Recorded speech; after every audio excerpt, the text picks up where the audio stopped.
All right, welcome back. We are going to finish up Intermediate Accounting Chapter 2 with steps 8, 9, and 10. Hopefully you watched all the videos that had the first 7 steps of the accounting cycle process. So in this video, we're going to start by focusing on creating the financial statements. So we know that the reason we have financial statements is to help outside users to make wise decisions. So we want to make sure we are giving the most accurate information, and we really dug into that in chapter 1. So here's our Fab 5 financial statements. Say that 5 times fast, and then say 5 times fast. Fab 5 financial statements 5 times fast. So we have the income statement, and we're going to look at each of these broken down in just a minute. But we have the income statement, then we have the statement of comprehensive income, then there's the balance sheet, the statement of cash flows, and the statement of shareholders' equity. So we are going to go through each of these and really break down what each of them are. But together, all of these statements should really give an overall, a 360 view of the financial health of the company. So it helps to make decisions, it helps for investors to make good decisions and to make plans, and it helps the company to make plans as well. We want to be strategic with that. So first we have the income statement. This is one of the main financial statements that we have to prepare every month, and we want to make sure that it is as accurate as possible. It helps us to see what money have we made and spent, and where did we make it and spend it. And that will really help to give a full view of what's going on with the company. So we show our revenue and expenses, and then it shows how much profit we made over a certain time period. It could be a month or it could be a year, but we're going to look at this income statement in order to see that. And as I mentioned in chapter 1, we often hear this called the P&L, the profit and loss statement as well. So especially when you get into the real world of accounting, you hear it called P&L more than you hear income statement, which is kind of funny that it's almost like the academic words versus the real world. So it does help us to see how well is the company performing. And we can compare income statements over time to see how the company is growing or as they are struggling as well. Then we have the statement of comprehensive income. So this goes beyond the bottom line, if you will. It's also going to add any gains or losses to net income. It's going to include our other comprehensive income, which we're going to focus on several chapters from now, but it's going to include things like foreign currency adjustments, which we really don't get into a ton in intermediate accounting, but it may be something that you face later down the line. It's also going to show any unrealized investment gains and losses, which we'll dig into more later as well. And there's some other things that can be included in there also, like pensions that we'll get into in intermediate too. So it gives us a really full picture of things that go even beyond just the normal operating activities that would be included in the income statement. Then the balance sheet. We know this is the foundation for accounting. This is where the accounting equation falls. It helps us to see what do we owe versus what do we own, and what's left over from what we own minus what we owe, and gives us our equity. It gives us a specific point in time. It could be the last day of the year, it could be the last day of the month, it could be randomly throughout the month. What do we have in assets? What do we have in liabilities? And then what do we have left over, which is what the company owns? What is ours to keep? Then we have our statement of cash flows. Statement of cash flows helps us to really see what cash is actually coming in and going out. The income statement can be thought of to be very similar, but that doesn't necessarily show cash coming in and out because we use accrual accounting. And we just looked at the adjusting entries in the last video. So we want to divide the statement of cash flows into 3 main categories. We start with the operating activities, which is going to be the longest list of things. This is where cash is coming in from customers and we're spending it on regular operating expenses, is the overall idea there. We have investing activities. Where have we put our money as a company hoping to get a return, whether it's buying a building, putting money into other companies' securities, buying a delivery truck, some land, or selling some of those things can show some cash coming in from investing activities. And then finally, we see our financing activities. This could be from us issuing stock or bringing on a loan or issuing bonds. This is how we are trying to get money into the company through outside resources other than our normal business operations. So we will dig into that more in the future as well. Then finally, we have the statement of shareholders' equity. So this is going to look at what the aspect of the balance sheet that shows what we own. So we're going to see retained earnings, which is that profit reinvested.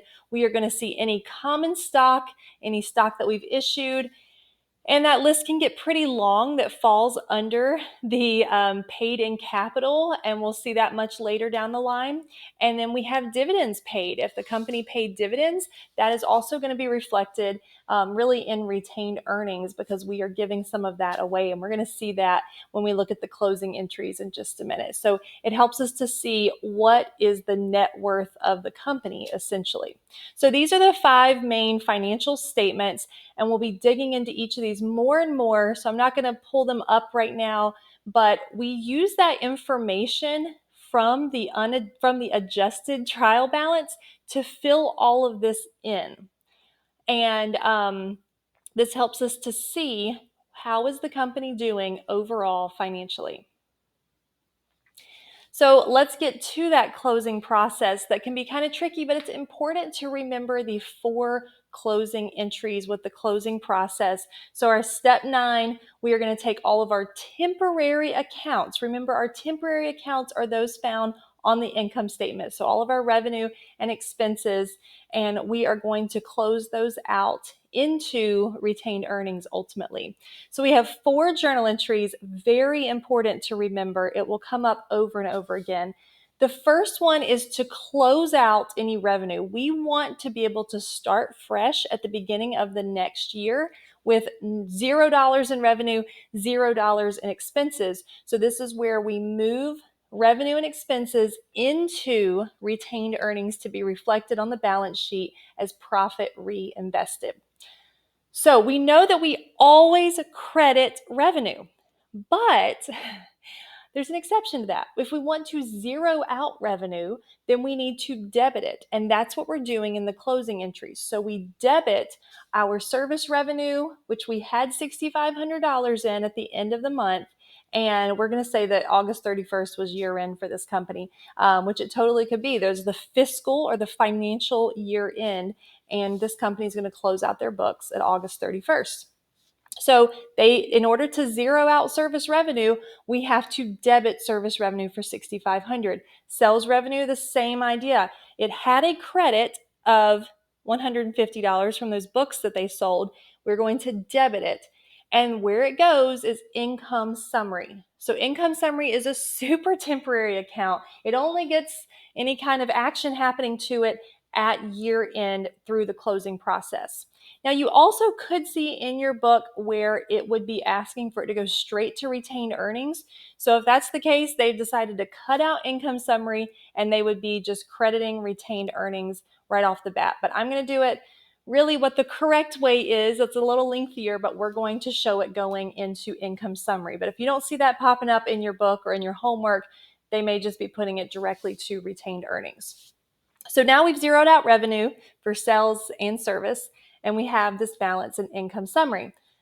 Now let's close out all of the expense accounts, and that's going to be quite a list. Now we know that expenses have a normal debit balance. We always debit expenses. But in order to bring it to a zero balance, we're going to credit all of our expenses, including cost of goods sold. So I just went to the adjusted trial balance. I pulled all of those expenses off of there, and I credited each one to bring it to a zero balance. I total up all the credits, and I debit income summary for the total. So now our income summary was showing just a credit of $6,650 to reflect the revenue. Now we're debiting it for the expenses, so our ending balance is the difference of $590. So let me tell you what this $590 represents. This is our net income. It's our revenue minus our expenses. That would have been the net income on the income statement. So if you have a credit balance and income summary, after you've closed out revenue and expenses, that's a good thing. That means you had income, not a loss. If it had a debit at the end, that would be a bad thing. And sometimes that happens with companies. I don't think we ever see that in the homework, but unfortunately, it's reality, right? Like half of companies shut down in the first 5 years. So clearly, it's actually a reality, unfortunately. All right, so now we've given income summary all the attention it gets, and we're now going to close it out. So since we had a credit balance in income summary, we had that $590 credit, we are going to debit it for $590 in order to eliminate income summary. This is where it goes into retained earnings. So there's only two different accounts that touch retained earnings in reality, and it's income summary, and you'll have to see what the next one is in the next entry. But this is where our profit gets reinvested into the company. This is the big entry. This is where it happens.